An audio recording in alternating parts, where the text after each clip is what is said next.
welcome to another wonderful episode of Uncommon Conversations. I'm your host, Jaja C. Hubbard. Did y'all miss me? Because I missed you. Listen, I have another amazing episode that I do each and every week. Listen, in this time frame that we're living in, have you ever just needed some motivation, some pick-me-ups, somebody to give you some type of words of wisdom or some type of inspiration? And I know it can't always be Jaja, but I do have a Detroit native here that is not only a teacher, an instructor, a coach, but he is also an international motivational speaker. And this young man is here all the way from Detroit to give us some amazing motivation and some words of wisdom. Not only is he giving us some words of wisdom, but he is dropping his new book, Minute Motivations 101. Help me welcome our guest today, Derrick Davis. Thank you. It's definitely a privilege and a pleasure to be here with you today. And I hyena happy over the invitation to be here with you today and share with you all today. Okay, Derrick. I ain't never heard of hyena happy, but whatever floats your boat and tickles your fancy, I'm with it. Now, you, Derrick Davis, are a Detroit native, all the way from the east side of Detroit, and you have been speaking into the lives of hundreds of thousands of students and families, not only across the school but across the pulpit and other genres. And you are just one of the most intelligent men that I know, and you love the community. Tell me, coming from the east side of Detroit, what makes you want to give back to people in the community that looks like you? That's a great question, Jaja. The most important man in my life was my father, Walter E. Cheeks, and he always embarked knowledge in me. And I tell anybody, he didn't leave me when he left this earth and God called him home. He didn't leave me with a whole lot of material things, but what he left in me was invaluable and priceless. And so being that he left things in me, I endeavor to leave things in individual that help change and shape their lives. And once you, like you said, coming from the east side of Detroit, it's a lot of challenges that we face, And I believe that we, as young people, we get misguided easily and we get misadvised. I'm passionate about impacting lives of our young people, and that's why I'm currently, in the administration in these schools with these young people, so I can have a hand in their day-to-day life and hopefully impact their decision making and force them in the right direction. Now, Derrick, you're definitely paying it forward, and you're definitely a major presence in the educational system, and you are doing some really, really special things. Now, a lot of people don't know, and for my viewers that are tuning in, Derrick Davis and I are very, very close, closer than close, and I ain't talking about that type of close, but I am talking about our family ties. Your grandmother, a very, very special woman in your life, your grandmother, Mrs. Derrick Davis, was very, very close to my grandmother, Mrs. Elizabeth Buford Jones, my G code, my grandma, and they were very, very close. And I just want to talk about your grandmother, Miss Davis, and how she raised you and how she impacted your life so that you could become the young man that you are today. Tell us about Miss Davis. Wow. Well, my grandmother, she definitely was a rock in my life. She was an educator in the Detroit public school system for over 30 years. And so she stressed to me the importance of education, of getting an education, and being my grandma. She had catch the bus to work every day. She didn't drive. She didn't have any license. And if she thought my granddad was going to make her late, she'd get on the bus. Was to her kids and to her craft. And so she stayed at one school. It was Nichols Elementary School. And she was a social study teacher, and she taught Glee Club. And she always came home with stories every day about the kids and things that she can do or things that she want to do to help improve and impact those kids' lives. So learning from that, and that had me to say, okay, I don't want, my grandma's life and her impact to go unnoticed or in vain. Therefore, I came up with the Juanita Davis Scholarship Fund. And each year, my high school that I graduated from, Detroit Southeastern, I award a female and a male student with a scholarship in her name. Wow, that is beautiful, Derrick. Such an amazing honor, to honor Mrs. Davis. And I know there are so many other Detroiters who have had loved ones that have been just as impactful to honor the people in their lives. Now, Derrick, you are not just impacting our students in the classroom with their education, but you are also impacting, students on the field as well, and on the court, because you are a basketball coach and you have been coaching students at different schools for years to come. Tell us about the relationship between education as well as you being a coach, and how that has affected your life as well as the students you serve. Well, honestly, how that all got started, and I never imagined being a coach. I never wanted, endeavored to coach. It was just something that was in me, and whatever in you is going to come out eventually. Upon me graduating with my associates at the time, some years ago, my old college coach, he called me. He said, "Hey, it's an opportunity to coach a middle school team. Would you like to do it? It's only 5 games." I said, "No, I'm okay." And he said, "Well, it's $1,200," and I was broke. I said, "Oh, okay, I'll do it." Initially, I did it because, like, I was broken. But once I saw the kids get better, and once I saw how they responded to me and to my coaching and the bond that we was able to create and develop, I said, "This is something that I want to always do." And it catapulted from there into being an assistant coach. My coaching journey is a lot, so I catapulted from there to being an assistant coach at Detroit Crockett High School. Then it went to being associate head coach at Detroit Kettering High School. Then I went on to join Eastern Michigan University coaching staff. Then I left there and became the athletic director and head basketball coach at Detroit Southeastern. And then I left there and went on to Taylor Trillium Academy. Then I left there and became head coach at Taylor Prep. And now, hopefully this is my final destination, unless God says otherwise, I'm the head coach at Detroit Community High School. Wow, that is an amazing journey. Sometimes our blueprint and how we want things to be and how we want our lives to go is not always God's blueprint. And definitely, if God leads you somewhere else so that you can set up camp, that's what happens. Because, at the end of the day, sometimes our lives and what we want is different from what God wants for us. And, you have been serving all around the community, giving back to, the students that you serve. And right now, our students are learning. The education system is changing. A lot of old traditions are now being mixed with innovative ways, and our students are now virtually learning. As an educator, as a coach, what do you want to see for our Detroit students and for the school systems that we serve, for communities that look like you and I? Some of the things that I would like to see is for us to focus more on mental health, and the current state that we in.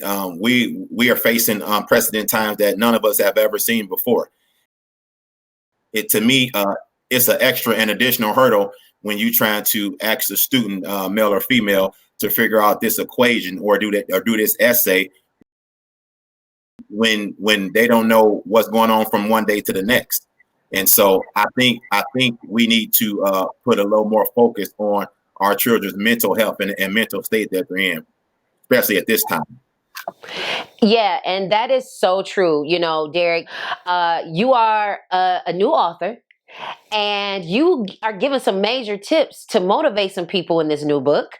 And your new book is entitled Minute Motivations One-on-One with Derrick Davis. Now, Derrick, tell us all about this book and how it came about and the journey. Well, Jaja, so I was actually in the process of writing a book, which I'm still currently writing, but the book was titled How to Turn Pain into Power. Every Monday and Wednesday, I used to send my sisters quotes, okay, and I call it Monday motivation, and Wednesday was No Weapon Wednesday, and God just spoke to my spirit and said, "You know what? This is what people need. Put a pause for this book, and I want you to come out with this." And I'm like, that don't even make sense to me. his thoughts is above our thoughts. So I said, well, okay. And so I put pen and paper, and I came up with all these quotes that I personally came up with through life experiences and things that I have been through in my life.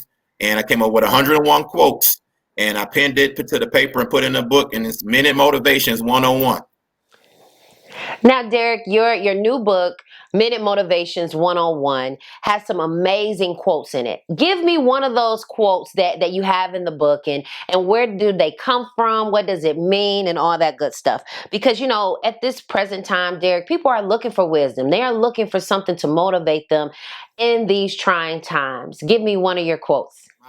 It's like my favorite. And it's midway point through the book on page 50. It said, don't expect people who don't have your vision to help you reach your goals.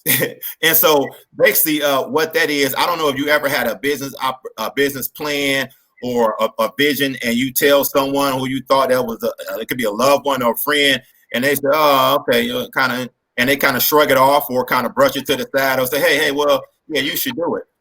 See, they wasn't birthed that vision. They wasn't birthed that in their spirit. So they're not going to feel it how you feel it. It's kind of like when you involve in any type of relationship with anybody, personal or business, their relationship will be different from you than what it would be for me, because I don't have that relationship with that person that you have, or vice versa. And so to me, what that meant a lot, because when I first said I was coming out with the book, and I told people in my circle, I had a few supporters, then I had a few people like, oh, okay, yeah, whatever. And then I said, hey, then I went to a few people who I just knew that'll support me. I said, hey, this is what it's going to take for it to come out. Can you help me? And they, no, I don't, not right now. But for me, that just motivated me and encouraged me to really, really do what it is that was birthed in me to do. So I love when I'm faced with doubt, adversity, and challenges. I love it because that just gives me a chance to show how strong I really am and to persevere.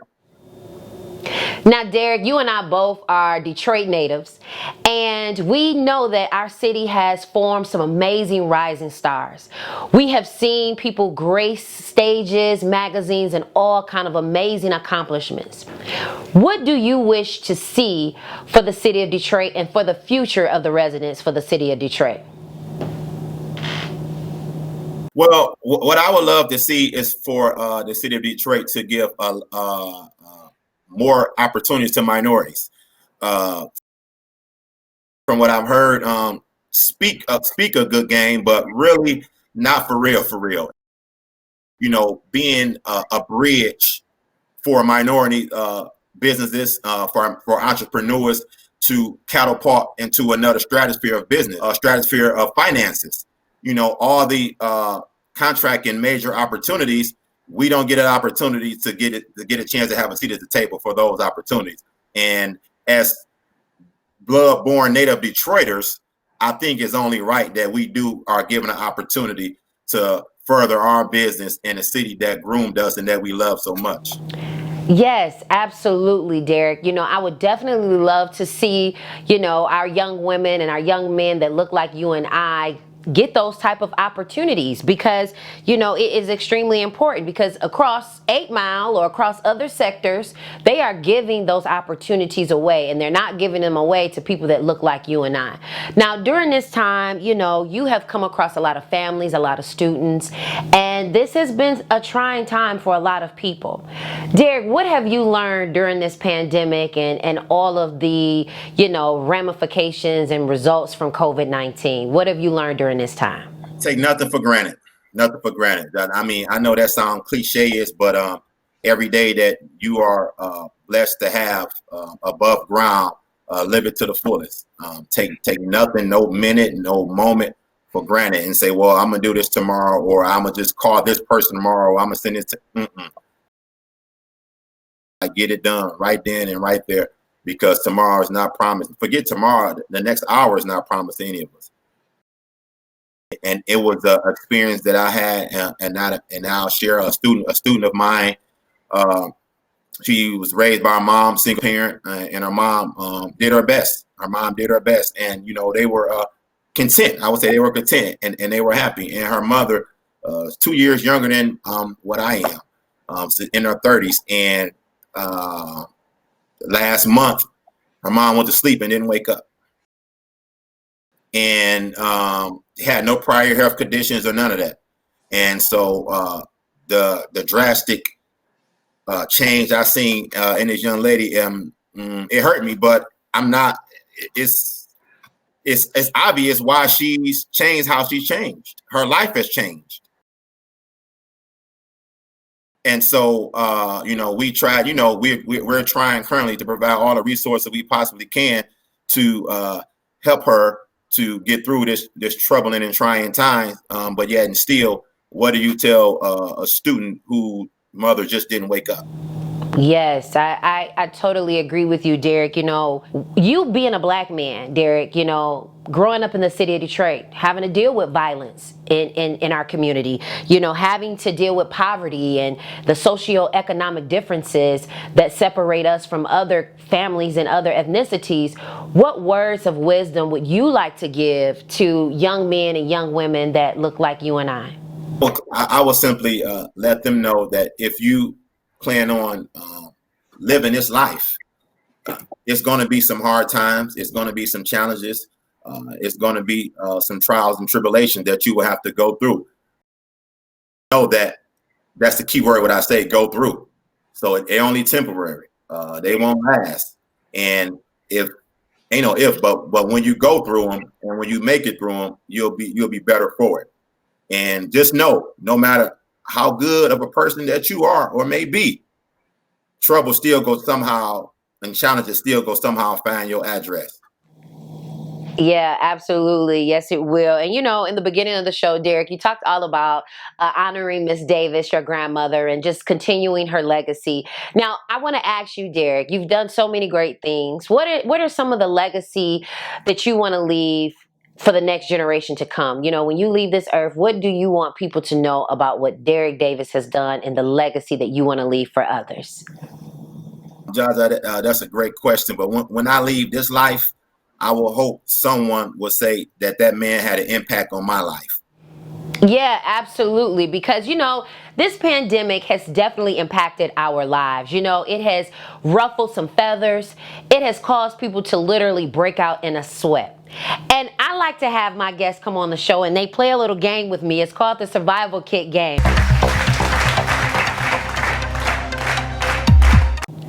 Okay, so I named some items. You got to use one, lose one, and give one away. All right, so I'm going to name them. You got to use one, lose one, and give one away. Okay. Air pump, candle, clippers. Air pump, candles, clippers. Use one, lose one, give one away. I will use the clippers. I will give away the air pump, and I guess I'll lose the candle. Okay, second one. Visor, like a head visor, gloves, speaker for like music. Visor, wearing your head, gloves, speaker. I will use the gloves, the visor, I'll give it away, and I'll lose the speakers. Last one. Cup, umbrella, lighter. You got to use one, lose one, and give one away. We're talking about a cup, umbrella, or a lighter. Use the cup, lose the lighter, give the umbrella away. Well, I hope you enjoyed playing the Survival Kit game with me, Derrick. I definitely want to thank you so very much for being a guest on the show and coming and kicking it with me today. Listen, make sure that we get out here and we support Derrick Davis and his new book, Minute Motivations, A Guide to Wisdom. Listen, because we all need to be motivated and we all need that wisdom. Listen, if you enjoyed today's show, make sure you continue to support us. Listen, we want to stay in contact with you. You can write to us, send some information information in, write to our P.O. Box 27866, Detroit, Michigan 48227, or you can check us out on the website at www.jajachubbard.com or follow us on social media at Jaja C. Hubbard. Listen, we would love to hear all about it. We want to thank our very special guest, Mr. Derrick Davis, for being on the show with us today, because of that was the power of a conversation. Until next week, I will see you later. I love y'all. Peace. Believe in yourself. Believe in yourself. Believe in yourself. Because you have the ability to do what it is that you want to do, but you got to believe that you can do it. If it was